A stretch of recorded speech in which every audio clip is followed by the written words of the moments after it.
Good afternoon. Good afternoon. Friends, colleagues, and co-workers. It's the second Wednesday of the month, and so it must be another installment of What Matters to Me and Why series. My name is Doug Haynes. I'm a member of the Department of History, but I'm here today as the organizing chair of the What Matters to Me and Why series. I want to warmly welcome you to this special occasion that brings together the campus community. Students, faculty, staff, and community members. Today is the first of 7 installments of the What Matters to Me and Why series this year. The purpose of the series is to build and strengthen bonds between individuals who work and learn and study here. The other purpose is to foster an understanding of how we in our individual ways embrace UCI values. And since it's the beginning of the year and we have new freshmen and transfer students and graduate students and new faculty and new staff, I think I should remind you what those values are, unless you want me to call on you randomly. I can do that. These are respect, intellectual curiosity, integrity, commitment, empathy, appreciation, and fun. Can we do that again? And fun! Exactly. This program, What Matters to Me and Why, is now in its 3rd year. And like any program on this campus, whether it's an academic program, a student program, a staff program, a community program, it would not be possible without people. And I want to take this time to acknowledge members of the Chancellor's Advisory Council on Climate Inclusion, as well as the organizing committee for What Matters to Me. So those of you who've agreed to serve on these committees, please stand. And let's acknowledge them.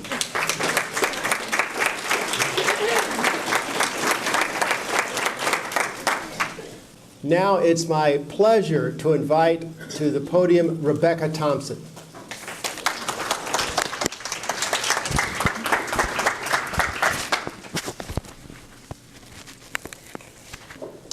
Okay, like Doug said, my name is Rebecca Thompson. I'm a 3rd-year doctoral student in the Department of Psychology and Social Behavior, and also a member of the What Matters to Me and Why organizing committee. And it is my pleasure to be here today to introduce this afternoon's speaker.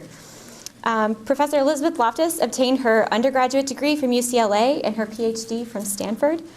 And over the course of her career, she's been studying human memory, eyewitness testimony, and courtroom procedure.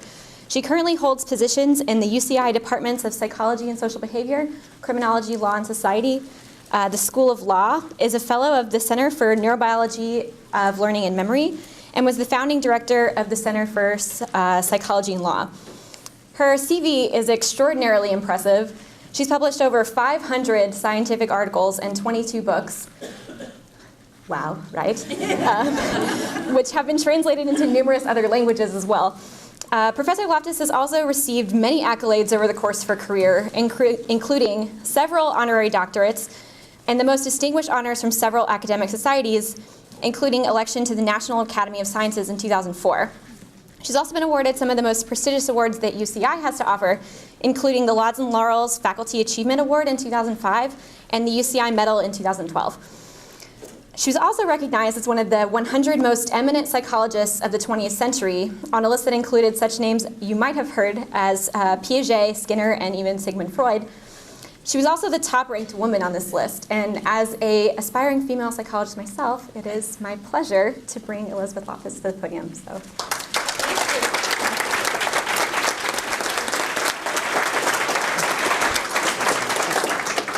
Well, thank you for that wonderful introduction.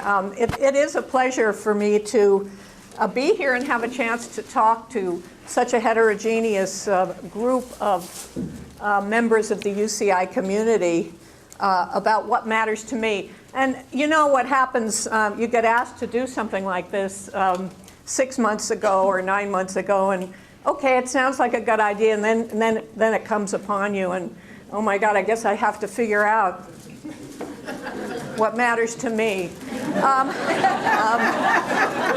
But it turns out that I was asked a similar question, a cousin of the question, a few years ago, when a film producer in the Netherlands, one of the most prominent producers, was preparing a series of television programs in which he asked people, what brings beauty and consolation in your life? His name is Wim Keizer, and there he is. I think it's possible that patch might be from an accident, but he's very dashing, as you can see. He interviewed 26 writers, philosophers, artists, and scientists, and I was honored to be amongst that group. People like, that was Freeman Dyson and Leon Lederman, famous physicists, Jane Goodall, the animal rights activist that we've all heard of, Germaine Greer, and Stephen Jay Gould. These were just some of the individuals who were asked this question: what brings beauty and consolation to your life?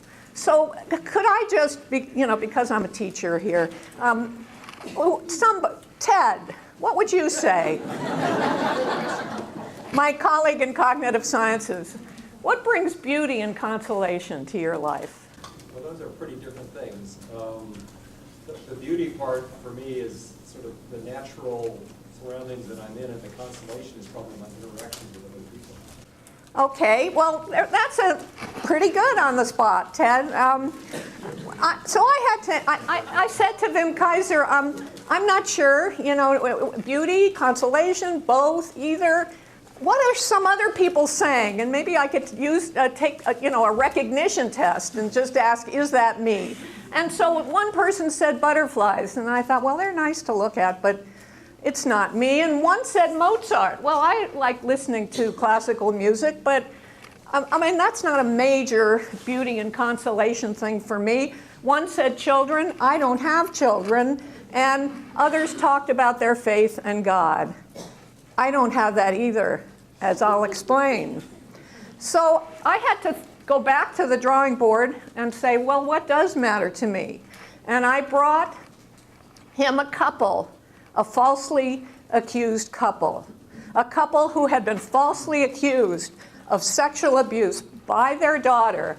This is not the real couple, because this may be filmed, so this is a stock photo, but the couple that I chose looked something like that.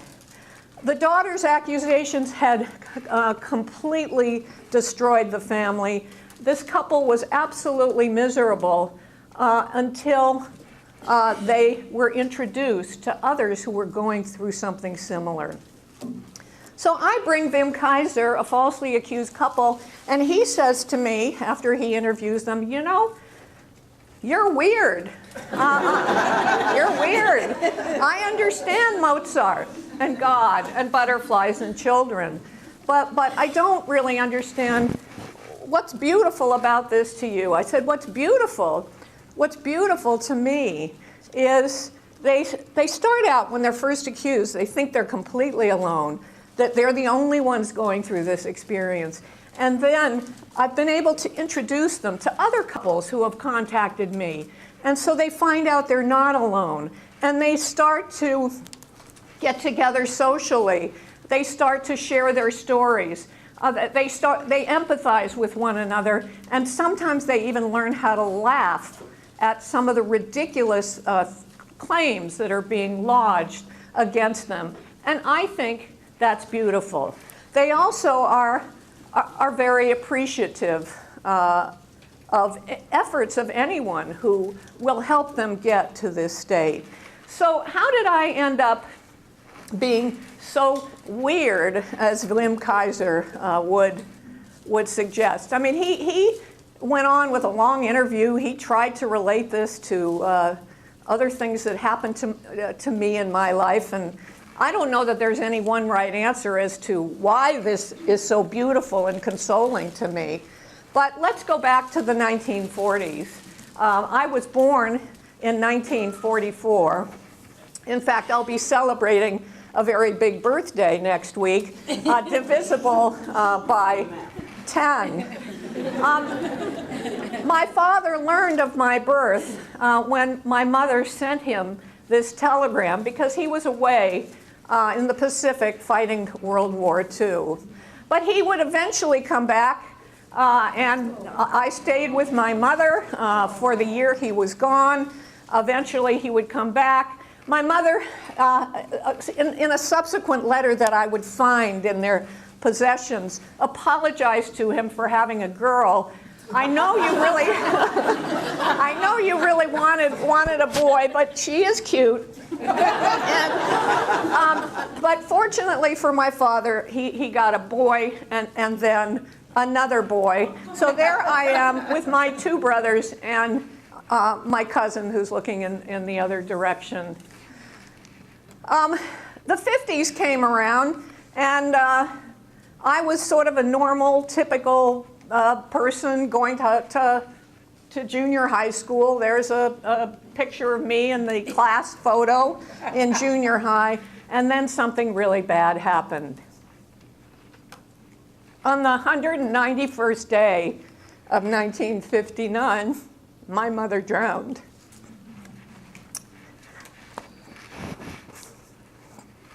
This is my diary entry from that day, the most tragic day of my life. So I stopped believing in God. I used to ask my aunt before that day, when I hide behind the curtain, can God see me? And she said, oh yeah, God can see you. And if I hide in a closet, can God see me? Yes, God can see you. But after this day, I decided at the age of 14 that there really was no God. So it was really kind of interesting for me last weekend to pick up the latest issue of Vanity Fair. This is one of my guilty pleasures. I like to work and then reward myself with some of those juicy articles. So there was an article about Jackie Kennedy, and it's in anticipation of a new memoir that's being published. And it was mostly focused on how she coped with the tragedy, the depression, the post-traumatic stress disorder that she experienced. So I was quite interested to see that during interviews of Jackie Kennedy, after that tragic day for her, she says, I think God's unjust now. But I, at 14, decided he didn't exist at all. Well, the 60s came along, and and something else bad happened. We were just kind of getting settled without our mother when Life magazine reported the story of the week. You can see this is the cover issue from November 17th, 1961. The Minnesota Vikings are on the cover. The racial makeup of the Minnesota Vikings was very different back then. A lot of things were different back then. President Kennedy was president. Nehru was ruling India. And the story of the week was a huge firestorm in the West Los Angeles area. And I came home from high school to watch my house burning down. I had taken a kind of a secret route with my brother to get past the barricades, and we came upon the house. The house was on fire, and there happened to be a Life magazine reporter there taking photographs, helping me and my brother remove some of our belongings from the burning house. I went in to get my encyclopedias because I had homework to do, and I also looked all over for my diaries, reporting in this article in Life. Among her regrets, she couldn't find her diaries. 6 years worth, she moaned, if anyone ever reads those. But so that was what was on my mind then. I would eventually find the diaries and be able to show you the page I wrote on the day my mother died, among other things. It was a fire that burned 456 homes. But we sort of recovered, and I graduated high school. I did find that the one way I could get attention from my father, who was a very busy man, and you know, raising 3 kids by himself, was he had been a math whiz. So I would ask him for help with my math homework, and this is the way we communicated. I kind of threw myself into mathematics. He would win prizes. I ended up winning a high school prize in mathematics, and would enroll in at UCLA as a major in mathematics. And you know, I do have to say I really loved algebra. I loved geometry. Probably Wim Kaiser would have said, you know, you're spending all that time on math because it's distracting you from thinking about your mother's drowning and your house burning down and the tragedies of life. But whatever the reason, he could be an armchair psychotherapist or psychoanalyst if he wants. I did love math, but then something else happened. If you're over the age of 8 and somebody says, "Where were you on the day that President Kennedy was assassinated?" Most people can tell you. Most people who were over the age of 8 at the time. And memory psychologists are very fascinated by those kinds of memories, that you can tell where you were and what you were doing when you learned the news about some catastrophic event, such as the assassination of a president. Well, I know exactly where I was, because that day I was getting on a plane. I'd saved my pennies to go from UCLA to the Yale-Harvard game. There was my date. And when I landed in New York and he picked me up, he said, "Did you hear? The president has been shot." Well, Kennedy was assassinated. The game was postponed for a week, and all of us were pretty much grieving. I did get back to UCLA after spending a week on the East Coast, so I could attend the game that I had flown all the way there to see, back into mathematics. And then guess what, about my 3rd year or so, math got hard. I mean, and, you know, I did not really like calculus as much as I liked algebra, geometry, even trigonometry. On the other hand, I needed some electives, especially for the undergraduates here. So I decided to take an introductory psychology course with a professor named Alan Parducci. And I just absolutely loved that course. I would later find out when thinking about Alan Parducci and wondering what happened to him. Of course, I haven't seen him since the 60s. But it turns out he was kind of an adventuresome soul, and a colleague who is still a professor at UCLA in the psychology department actually wrote to me. I said, "Whatever happened to Alan Parducci?" He said, "Well, he was prone to adventures, like riding his bicycle back and forth to UCLA from Malibu on Sunset, riding his one-man sailboard over Catalina Island, staying overnight on the beach, and so on." That was Alan Parducci, the person who inspired me to become excited about psychology. I was sort of adventuresome back then too. When I wasn't studying math and then psychology, I was pretty good at the limbo. And I would graduate with a double degree in mathematics and psychology. And I'm very proud of this letter that done on a typewriter by the then acting dean at UCLA, who signed the citation granting me highest honors. His hearty congratulations. I feel that the University of California will be represented very ably by you in the years to come. So I just think that's sweet.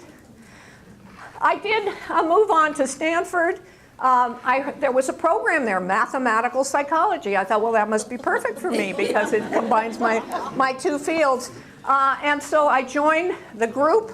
These are faculty and graduate students in mathematical psychology in 1967.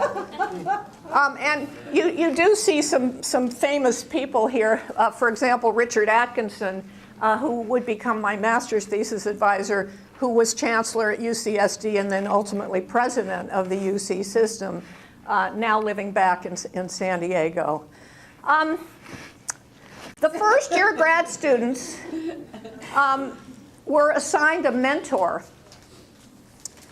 And I was a second-year grad student now, and my mentee was a brand new, shiny first-year student who had arrived from Brown on his BMW. And I was assigned the job of mentoring him, introducing him to various procedural things about the psych department and so on. He would take me on rides on his motorcycle. But I think it was when he realized that I could help him with that motorcycle that we got married. My master's advisor, as I said, Richard Atkinson. My PhD advisor was Patrick Suppies.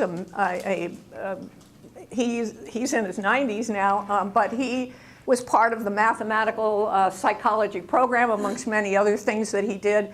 I got really into psychological experimentation while I was there. At some point, I created like a academic family tree here. It traces all the way back, like John Dewey, William James, Wilhelm Wundt. And so I'm actually very proud of that. I moved to the University of Washington. It was really after my PhD that I got totally immersed in eyewitness testimony, memory for crimes and accidents, and other legally relevant events, rather than the more theoretical work that I had been doing as a graduate student at Stanford. And I showed, for example, that you could show people a simulated accident where a car, for example, goes through a stop sign, and with a single leading question that insinuated it was a yield sign, you could get lots and lots of people to say they saw a yield sign at the intersection, not a stop sign. This became known as the misinformation effect. If you expose people to misinformation after they've witnessed an event, they will perform more poorly on a memory test. It impairs, contaminates, transforms their memory. At some point, I wrote an article for Psychology Today magazine. I had volunteered my services as an eyewitness expert to work on a criminal case for free, just so I could see real witnesses, not these laboratory witnesses, but real witnesses close up. It happened to be a murder case. The defendant happened to be acquitted in the murder case without going into the details. And when I wrote this article for this popular magazine, and it's been kind of one of my passions to basically communicate psychological science to a larger audience, I talked about the case, I talked about the relevant science, and this was a really popular magazine in the 70s. It might have had a circulation of about 1 million. Lawyers, judges, and all kinds of people read Psychology Today magazine. And so I started getting lots of calls. Will you work on my case? Will you speak to my group of lawyers about the psychological science that you're involved in, that you wrote about? And that's really how I got introduced into the legal world. This is a group of people meeting at the Center for Advanced Study, where I wrote my first real book on eyewitness testimony called Eyewitness Testimony. I had a chance to have a kind of year away where I could do that. I started getting involved in court cases, lots of court cases of people you've never heard of. But along the way, I've been involved as a consultant or an expert witness for lots of people that you might have heard of. Notorious people like Ted Bundy, Michael Jackson, Martha Stewart, Scooter Libby, and so on. That's what I looked like when I first started testifying. I thought I should wear a tie and look more professional and, big glasses. I don't know. But later on, I got a little more relaxed. I found myself immersed in a major controversy in the 1990s. This is the controversy that brought me so close to many of those falsely accused family members. It was a repressed memory controversy where people were going into therapy and coming out believing that they'd witnessed their parents murdering other people, as happened in the Franklin case, or they'd recovered a decade's worth of alleged rapes perpetrated upon them by someone allegedly repressed into the unconscious. Various celebrities came out and they fueled this whole repressed memory controversy with their stories of repressed memories. And so if these memories aren't real, where could they have come from? I mean, I knew you could turn a stop sign into a yield sign, but could you really plant entirely false memories into the minds of people? And we devised some ways of doing that, starting with planting a false memory that you were lost in a shopping mall, that you were frightened and crying, ultimately rescued by an elderly person and reunited with the family, using other techniques that were in use in some psychotherapy circles to plant false memories in the minds of people. And I was totally immersed in this work. I mean, it was almost like I wasn't hardly even interested in talking about anything else except the memory wars and what I was learning about repressed memory. It got kind of old for some of my friends. Something bad happened then. I read an article.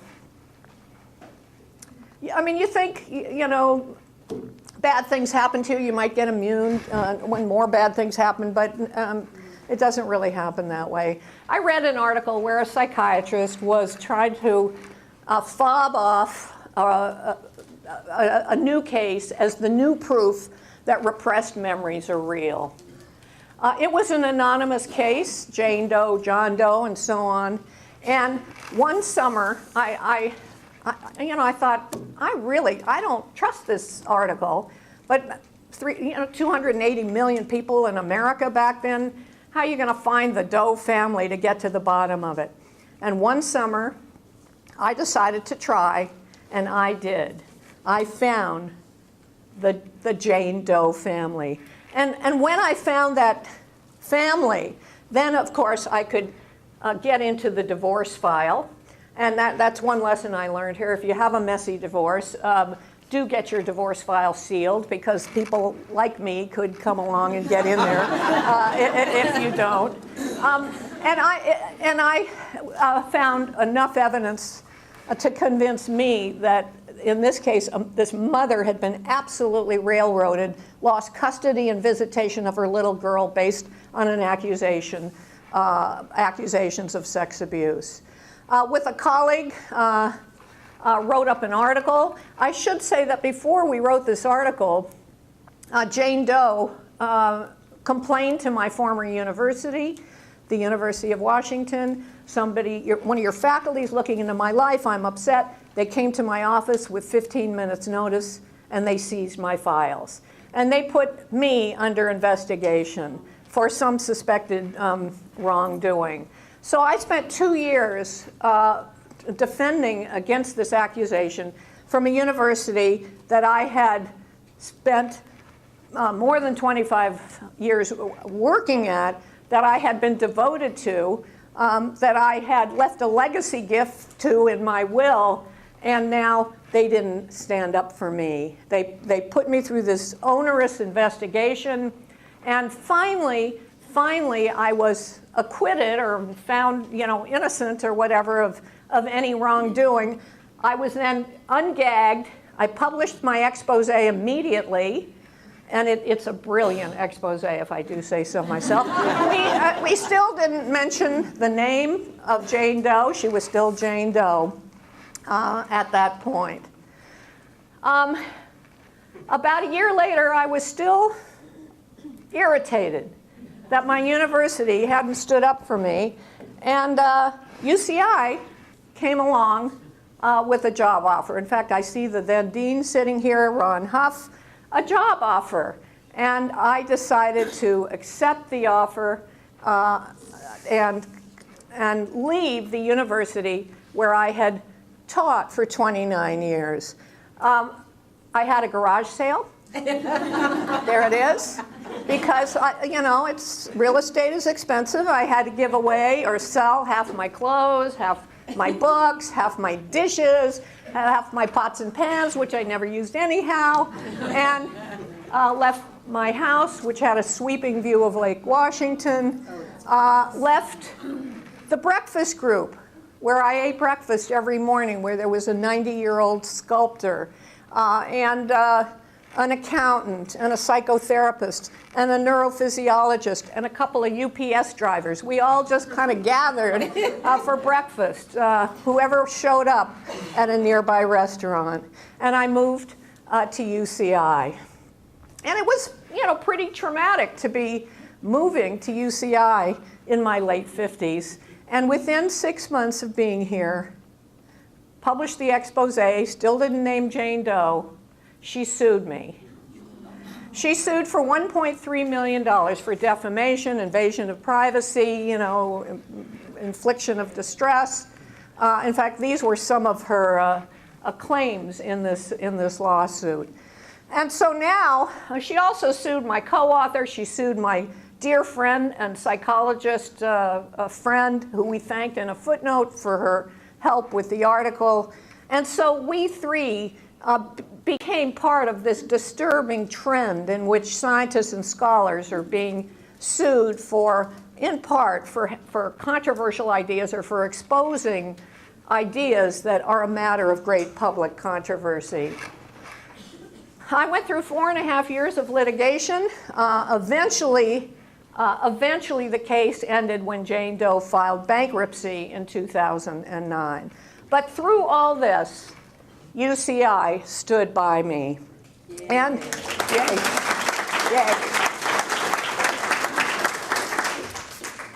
So if my family were here, I did tell Wim Kaiser, I would tell you a little bit more about how UCI has stood by me, not only with that lawsuit, but giving me a place where I can continue my work on memory and memory distortion, making me feel appreciated rather than persecuted, inviting me to the Chancellor's house with other members of newly elected members of the National Academy of Sciences. I was reminded of that old photo when I looked at this new one.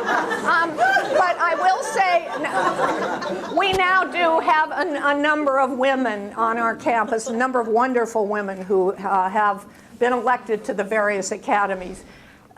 Building me a lab and giving me the space and resources to meet with my graduate students and undergraduates, continue the work. Friends I've met that I can spend New Year's Eve with. This is one of the first New Year's Eve parties after the law school was founded, and they're members of the law school. And so UCI does matter to me. Now, it turns out that, it's noon. Obviously, we're not drinking. But when I got the UCI medal, it was awarded to me at this grand situation after dinner with lots of wine. And I just thought maybe you would like to see what I'm like with a few glasses of wine when I am showing my appreciation to this wonderful institution. So let's see if I can. Well, they taught me how to do this, so I guess and this is just a few minutes, and then we'll, I'll take questions.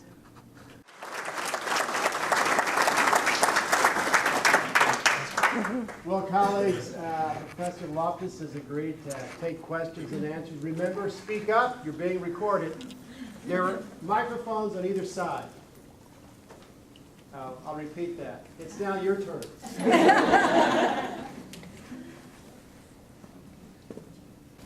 Elizabeth, how did you find the strength to go on in your darkest days, your darkest moments?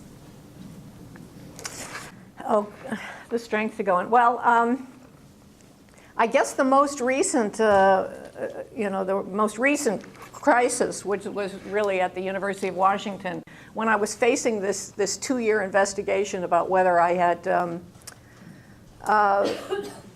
committed scientific misconduct when I went and met the falsely accused mother whose story I was investigating. It became an investigation of whether I had deliberately violated human subjects regulations when I got on the airplane and flew to the city where this mother lived in order to meet her. And I thought there is really no way, even though my lawyer said your job is in jeopardy because you can be fired for scientific misconduct, it was hard for me to believe that I would really be fired from my job with tenure and everything for helping somebody who was falsely, probably or almost certainly falsely accused. But I did have other things to worry about, like past president of the Association for Psychological Science charged with scientific misconduct, the headlines that were going to impair my ability to work on cases and to be able to help some of the people that I've been able to help along the way. And so I was pretty nervous about what could happen. How many ways could this go wrong? And I do have to say I never missed a class. I could always read a case file because these people involved in these cases were worse off than me.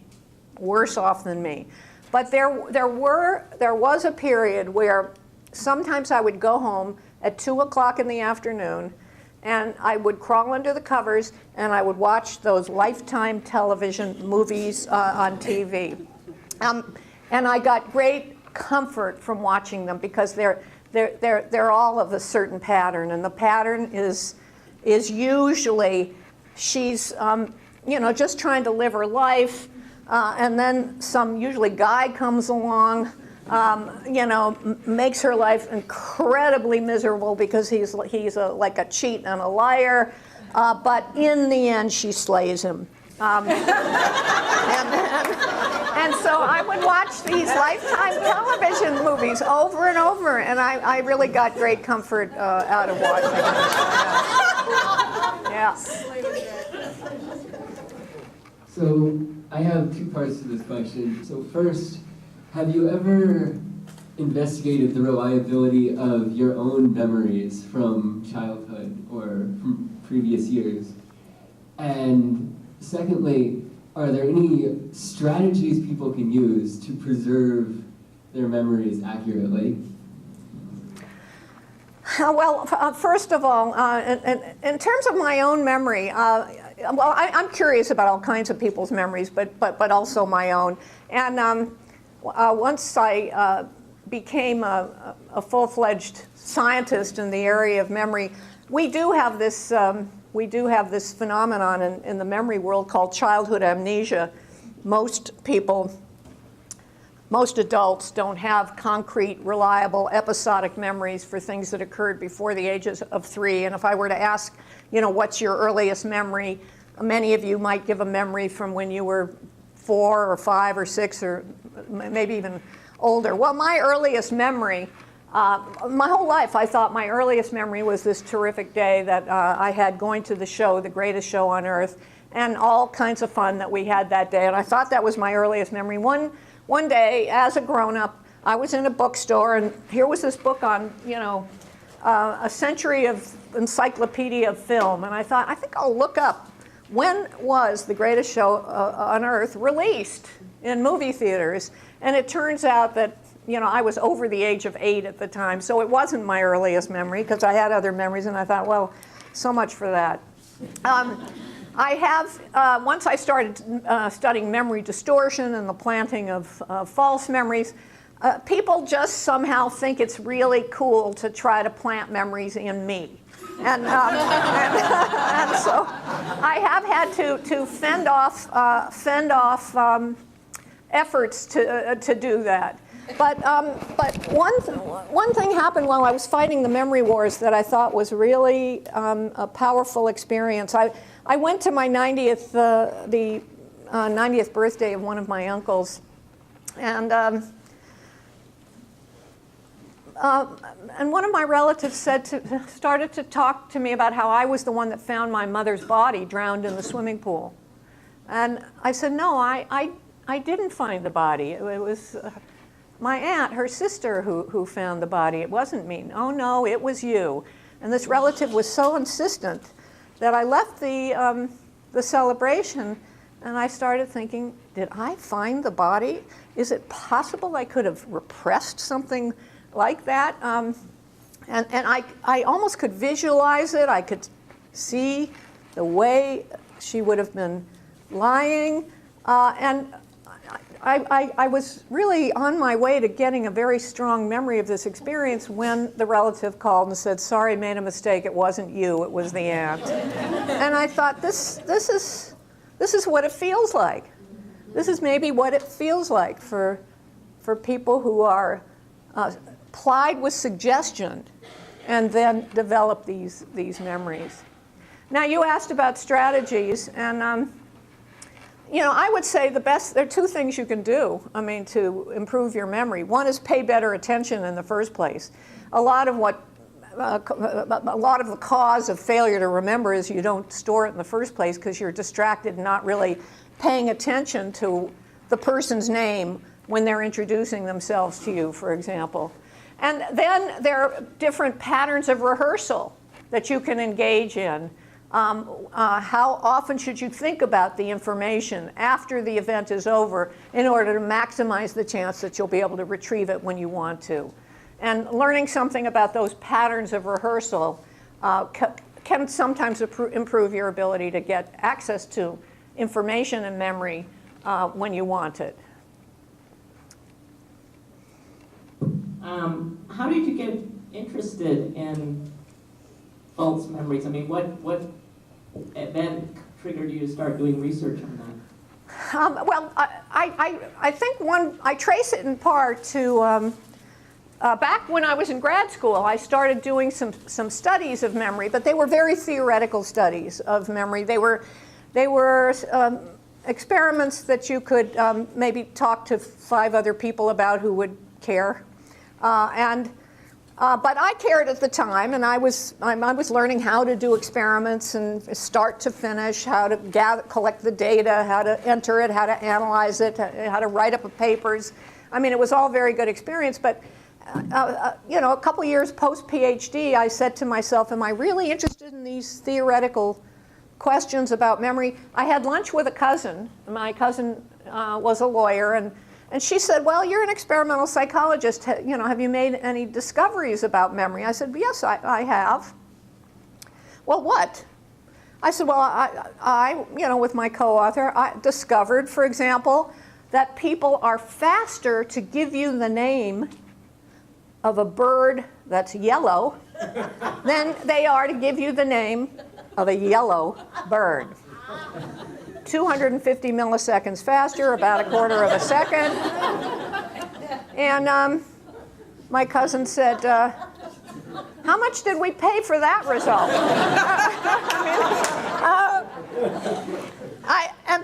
It was really, at that moment, I thought, I would love to do work that has more immediate practical applicability, more immediate social relevance. But what? I had some expertise in memory. I was an experimental psychologist, and I thought, but with kind of a keen interest in legal issues and the law, just an inherent interest.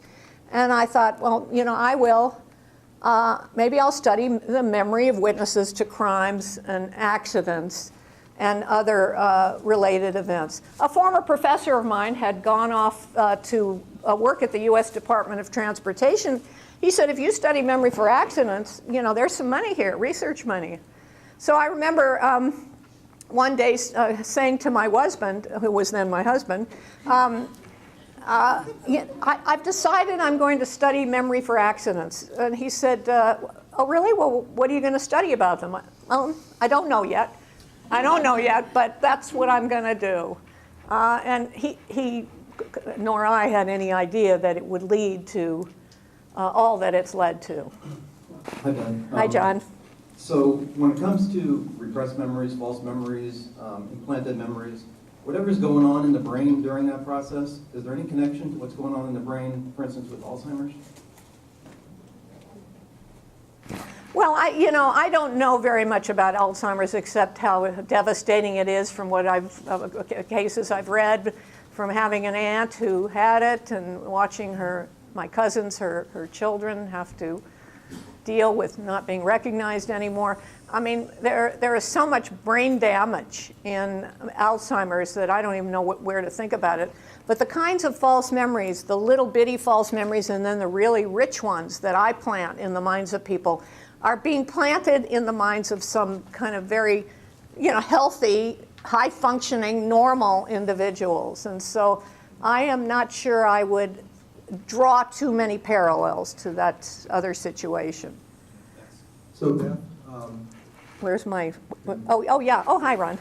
so there was a point, I had the pleasure of hearing you give a moving talk in Israel, and you've written this up. There was a point where you were asked to be an expert witness in a case, and it brought together in conflict two things that mattered to you: your belief in justice and your personal identity.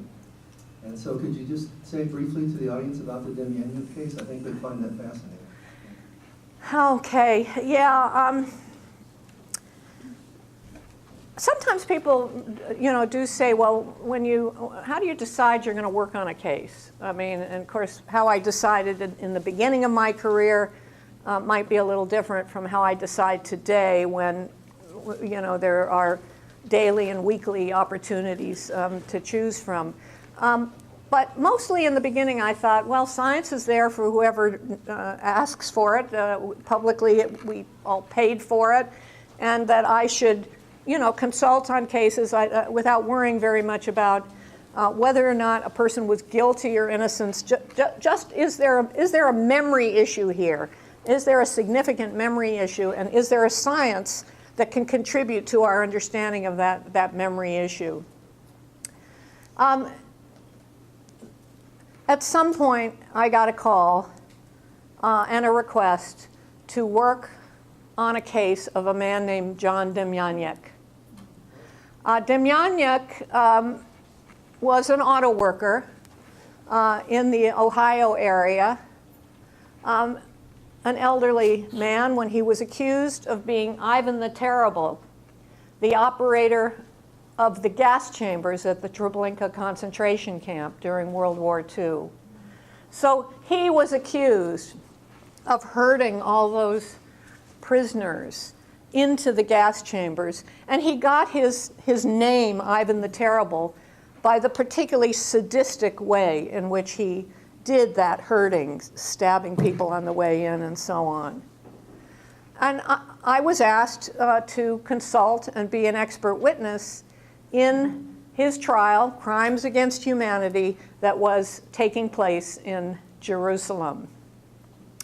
And I thought to myself, what do I do? I looked into the facts of the case.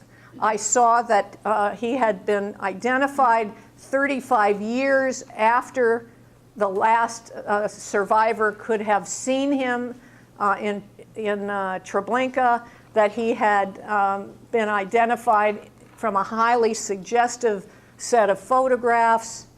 On the other hand, my uncle, who became like my father after my mother died, his sister, is saying, don't let this be the last thing you do before I die. So I thought, what do I do here? I have this family commitment, but maybe he's innocent, but maybe he's guilty. Of course, my aunt thought he was guilty and said if he didn't do that, he did something, which is, a common thing that you would hear out there. But I said, well, that's no good, I thought, well, I'm going to try to investigate this for myself. And I read everything I could find on Treblinka. And when I couldn't find anything more on Treblinka, I started reading about Sobibor and some of the other camps, just thinking that maybe I'd be able to find enough evidence that convinced me he was innocent, and I'd say to my uncle, I have to do it, or find me enough evidence that would convince me he's guilty, and basically say I don't need to do this one. I couldn't find that evidence, so I had to make this decision in some other way.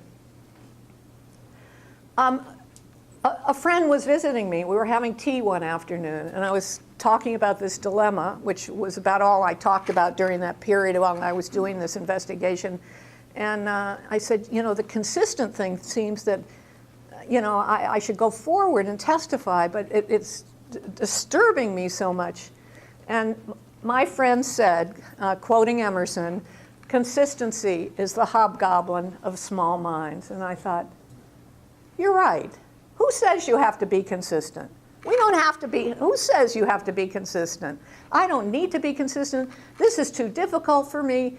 And so I ended up finding another expert for the defense, a wonderful expert, somebody I had worked with, a Dutch psychologist who didn't have all the angst and actually could go to Jerusalem, be an expert witness, testified for Demjanjuk. I actually went there and watched his testimony. And in the end, it turns out Demjanjuk was convicted. But with the fall of the Soviet Union, new evidence came out that showed that he was not at Treblinka.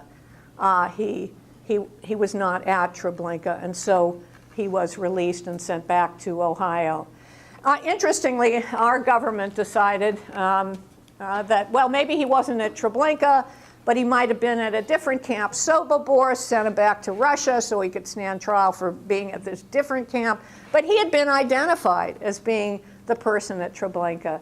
Anyhow, that was a really difficult decision for me to make. But I feel in hindsight that I made the perfect decision. It didn't have to be me.